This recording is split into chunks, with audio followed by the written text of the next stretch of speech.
Jaya TV நேயர்களுக்கு வணக்கம். நான் ஷப்தினா. சுவையும் ஆரோக்கியம் நிறைந்த கமகம சமையலில் இன்னைக்கு நம்ம பார்க்குற ரெசிபி ஒரு முள்ளங்கி வச்சு ஒரு பொரியல் பண்ண போகிறோம். நம்ம வீட்டில் முள்ளங்கி வச்சு நம்ம பொரியல் பண்ணியிருப்போம். ஒன்று முட்டையை வச்சு மிக்ஸ் பண்ணியிருப்பாங்க பிளெயினாக, இல்லைன்னா அப்படியே முள்ளங்கி வதக்கி வச்சு அப்படி தருவாங்க. ஆனால் இன்றைக்கு வந்து இதுக்கு ஒரு மசாலா ரெடி பண்ணுறோம்.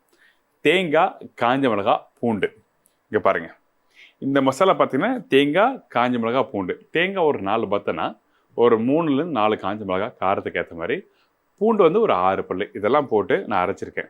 அரைக்கிற பக்கம் பார்த்தீங்கன்னா 2 விதம் இருக்குது. குறைன்னு அரைச்சி நீங்கள் போட்டோன்னா கொஞ்சம் அந்த ஒட்டுற பக்கம் இருக்கும். இல்லை எனக்கு வந்து அந்த பூண்டெல்லாம் பட்டால் கொஞ்சம் கஷ்டமாக இருக்கும் அப்படின்னு நினச்சிங்கன்னா அந்த டைமில் இந்த மாதிரி லைட்டாக ஒரு 90% அளவுக்கு தண்ணி லைட்டாக போட்டு நீங்கள் அரைச்சிக்கலாம். ஸோ இந்த 2 பக்கத்தில் அரைச்சிக்கலாம். ஸோ இப்படி தான் நம்ம இந்த மசாலா வச்சு நம்ம பண்ண போகிறோம். அது எப்படி ரெடி பண்ணுறது சொல்லி நம்ம பார்க்கலாம். அதுக்கு முன்னாடி இந்த ரெசிபிக்கு தேவையான பொருட்கள் பார்த்துட்டு வாங்க. ரொம்ப சூப்பரான ரெசிபி, மிஸ் பண்ணாதீங்க.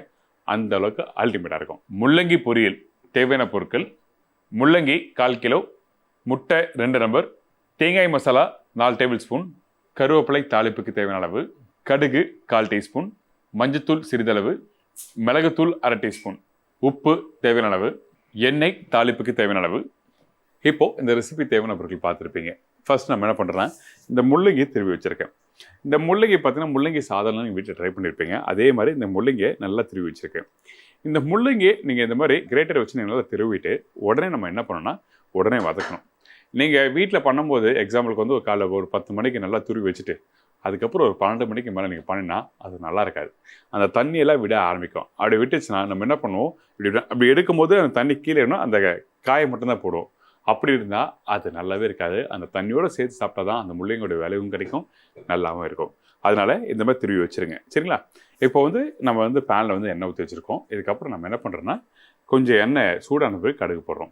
இதில் வந்து வெங்காயம் போடணுமா இல்லை தக்காளி போடணுமானா அப்படிலாம் எதுவுமே வேண்டாம். காரத்துக்கு வந்து நம்ம ஆல்ரெடி வந்து இதில் மிளகாய் போட்டிருக்கோம், அதுவே போதும், சஃபிஷியன்ட். கடைசியாக வந்து பார்த்திங்கன்னா இந்த இடத்துல முட்டை போட போகிறோம். அந்த முட்டையை எப்படி மிக்ஸ் பண்ணுறது சொல்கிறேன். அதே டைமில் இந்த மசாலா வந்து அளவுகள் வந்து அதிகமாக போடாதீங்க. கொஞ்சம் குவான்டிட்டிக்கு ஏற்ற மாதிரி முன்ன பின்ன வந்து முள்ளங்கி எவ்வளோ போடுறோமோ அதுக்கேற்ற மாதிரி தான் அந்த மசாலா போடணும். ஸோ அதில் கொஞ்சம் அதிகமாக போட்டாலும் முட்டை போடும்போது என்ன ஆகும், முட்டை வந்து ஒரு ஒரு ஒரு ஒன்றோட ஒன்று சேர்க்குற ஒரு பொருள். அப்போ அந்த டைமில் வந்து இந்த மசாலா அதிகமாகிடுச்சுன்னா நல்லா இருக்காது. அதனால் நம்ம என்ன பண்ணுறோம், கொஞ்சம் இந்த முள்ளங்கிக்கு ஏற்ற மாதிரி நம்ம போடுறோம். இந்த முள்ளங்கியை திருவி வச்சது முள்ளங்கி அதில் போட்டாச்சு. போட்ட பிறகு இதை அப்படியே பேனில் இது டாஸ் பண்ணுறோம்.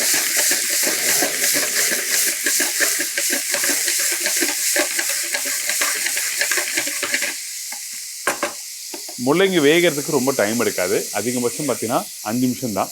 ஒரு 2 முள்ளங்கி, பெரிய முள்ளங்கி. இதுக்கப்புறம் இதில் வந்து தேவையான அளவுக்கு மஞ்சத்தூள் கொஞ்சம் போடுறோம். இதோட உப்பு தேவையான அளவுக்கு போட்ட பிறகு திருப்பி பேனில் டாஸ் பண்ணுறோம். இந்த முள்ளங்கி பார்த்தீங்கன்னா நீங்கள் பர்டிகுலராக பார்த்தீங்கன்னா இந்த இடத்துல இந்த முள்ளங்கி ஒரு 1/2 வேக்காடு வெந்து வர டைமில் இந்த தேங்காய் சேர்த்துக்கலாம். ஃபஸ்ட்டு எடுத்த உடனே இந்த முள்ளங்கியோட தேங்காய் போட்டிங்கன்னா உங்களுக்கு வந்து அந்த டெக்ஸ்சர் மாற ஆரம்பிக்கும், உங்களுக்கு நல்லா இருக்காது. அதனால தான் நம்ம என்ன பண்ணுறோம், 1/2 வேக்காடு வெந்து வர டைமில் தான் இது யூஸ் பண்ண சொல்கிறது. ஸோ இப்போ வந்து அந்த மஞ்சத்தூள், அந்த உப்பு இதில் போட்டு நல்லா மிக்ஸ் பண்ணுறோம். உப்பு எதுக்காக ஸ்டார்டிங் போடுறோம், ஒரு காயோட அந்த சீசனிங், அதாவது உப்பாக இருக்கட்டும் காரமாக இருக்கட்டும் சேரணும்னா ஃபஸ்ட்டு நீங்கள் போட்டு குக் பண்ணும்போது தான் அது வெந்து வரும்போது கரெக்டாக வரும். இதான் விஷயம். இப்போ பாருங்கள், கொஞ்சம் லைட்டாக வெந்து வருதா. இந்த டைமில் நான் என்ன பண்ணுறேன், என்கிட்ட இருக்க இந்த மசாலாவை இதில் போடுறேன். இதுக்கப்புறம் கொஞ்சமாக கொத்தமல்லி போட்ட பிறகு இதை இதோட சேர்க்குறேன். இப்போ சேர்த்த பிறகு திருப்பி முழுசாக வேகட்டும். அதுக்கப்புறம் வந்து முட்டையை போடலாம். இப்போது நம்ம என்ன பண்ணுறோம், அந்த பேஸ்ட்டு போட்டு நல்லா மிக்ஸ் பண்ணி முடித்த பிறகு அப்போ பார்த்தீங்கன்னா இந்த முள்ளங்கியோட அந்த தேங்காயும் நல்லா மிக்ஸ் ஆகிருக்கும். மிக்ஸ் ஆன பிறகு ஃபஸ்ட்டு கொஞ்சம் ஈரமாக இருக்கும். ஆனால் போக போக அந்த முள்ளங்கி வந்து ஒரு 80% 80-90% வெந்து வர டைமில் நம்ம என்ன பண்ணுறோம், ஒரு முட்டையை சேர்க்குறோம். இந்த முட்டை எனக்கு வேண்டாம், எனக்கு இப்படியே இருந்தால் பிடிக்கும், நான் பியூர் வெஜிடேரியன், எனக்கு பிடிக்காது முட்டைனா அப்போ இந்த டைமில் இந்த இடத்துல வெறும் கொத்தமல்லி போட்டு நீங்கள் சாப்பிடலாம். இதுக்கு வந்து அடிஷ்னலாக நீங்கள் வந்து எந்த ஒரு பொடியும் சேர்க்க வேண்டியதில்லை. சில பேர் வீட்டில் அந்த குழம்பு தூள் இருக்கும், சாம்பார் பொடி இருக்கும், இல்லை வேறு என்ன காரத்துக்கு யூஸ் பண்ணுறது, அப்படி எதுவுமே தேவையில்லை. இந்த மசாலா தான் இந்த ப்ரிப்பரேஷன் முக்கியம். நான் சொன்ன மாதிரி நான் திருப்பி சொல்கிறேன், 4 பத்த தேங்காய், ஒரு 4 மிளகா, கொஞ்சம் பூண்டு. அந்த பூண்டெலாம் போடும்போது அந்த பூண்டு விறுவிறுப்பாக இருக்கும். சில பேர் பூண்டு கூட இன்றைக்கி சமையல் வந்து அவாய்ட் பண்ணுறீங்க.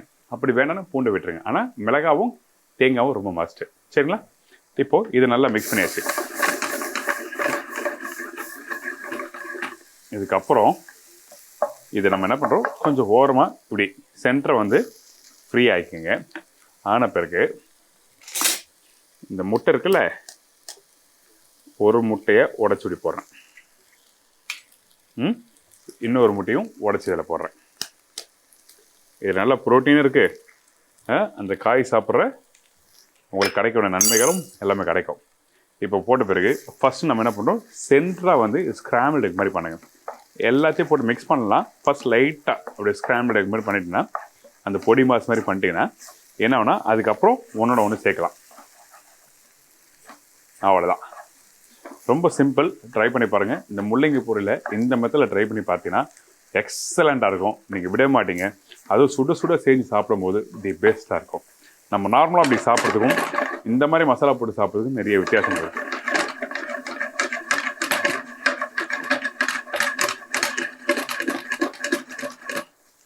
இதுக்கப்புறம் கடைசியாக நம்ம என்ன பண்ணுறோன்னா கொஞ்சம் பெப்பர் பவுடர். இங்கே பாருங்கள், இந்த மிளகுத்தூள் இருக்குல்ல, இந்த மிளகுத்தூளை மேலோட்டமாக கடைசியாக அடுப்பை ஆஃப் பண்ணுறதுக்கு முன்னாடி இந்த மிளகுத்தூளை போட்டு இந்த கொத்தமல்லியை தாராளமாக போட்டு நல்லா மிக்ஸ் பண்ணி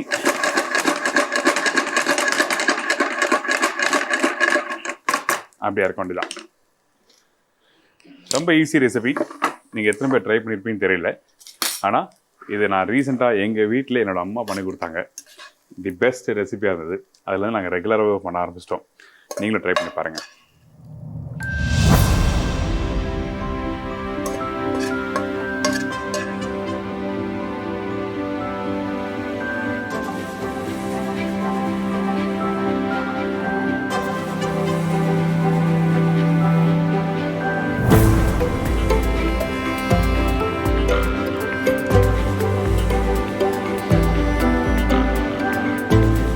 அவ்வளோதாங்க. இந்த முள்ளங்கி பொரியல் ரொம்ப சிம்பிள், ரொம்ப ஈஸி ரெசிபி. ட்ரை பண்ணி பாருங்கள். நம்ம வீட்டில் ரெகுலராக பண்ணுற முள்ளங்கி பொரியல் வேலை இந்த மெத்தடில் அந்த தேங்காவும் காஞ்ச மிளகாய் அரைச்சி போட்டு நீங்கள் பண்ணும்போது உங்களுக்கு ஒரு பக்குவம் கிடைக்கும். அதே டைமில் இந்த இடத்துல முட்டையை நீங்கள் யூஸ் பண்ணினா அந்த முட்டை வந்து எப்போ யூஸ் பண்ணணும் அது ரொம்ப முக்கியம். அதாவது அந்த முள்ளங்கியும் அந்த தேங்காயும் கொஞ்சம் குக் பண்ணி முடிச்ச பிறகு உதிரியாகவும் அதுக்கு பிறகு தான் இந்த முட்டையை சேர்க்கணும். எல்லாமே ஈரத்தோடு போட்டு மிக்ஸ் பண்ணால் அது களி மாதிரி ஆகிடும். அதனால தான் ஒரு ஸ்டேஜுக்கும் எந்தெந்த பக்குவத்தில் எந்த பொருளை யூஸ் பண்ணணும்னு சொல்லிட்டு தெளிவாக சொல்லிட்டு வரோம்.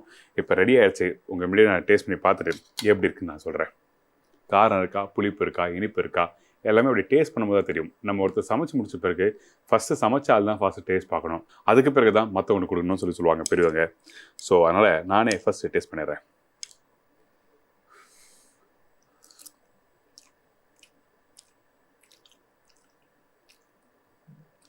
அந்த முள்ளங்கி அந்த மென்று சாப்பிடும்போது நறுக்குன்னு இருக்கும். அப்புறம் அந்த முட்டை வந்து சாஃப்ட்னஸ் கொடுக்கும். அந்த காரத்துக்கு வந்து அந்த காஞ்ச மிளகாவும் அந்த மிளகுத்தூளும் இருக்கும். இதில் தேங்காய் போட்டிருக்காங்களா கேட்டிங்கன்னா நிறைய பேருக்கு தேங்காய் போட்டிருக்கிறதே தெரியாது. ஈஸியாக கண்டுபிடிக்க முடியாது. ஏன்னா அந்த முள்ளங்கி தான் ஃபஸ்ட்டு தெரியும், ரெண்டாவது முட்டை இருக்கும். அந்தளவுக்கு தி பெஸ்ட்டான ரெசிபி. ட்ரை பண்ணி பாருங்கள். ஐம் ஷூர் டெஃபினட்டாக நீங்கள் எல்லோரும் வீட்டில் ட்ரை பண்ணும்போது எல்லாரும் விரும்பி சாப்பிடுவீங்க. ஒரு கரண்டிக்கு 2 கரண்டி சாப்பிடுவீங்க. அந்த அளவுக்கு பெஸ்ட் ரெசிபி நம்மளோட கமகம சமையலில் கொடுத்துருக்கேன். இதே மாதிரி நான் இன்னொரு நாள் ஒரு புது ரெசிபி சந்திக்கிறேன். நன்றி, வணக்கம். See you. Bye. Take care.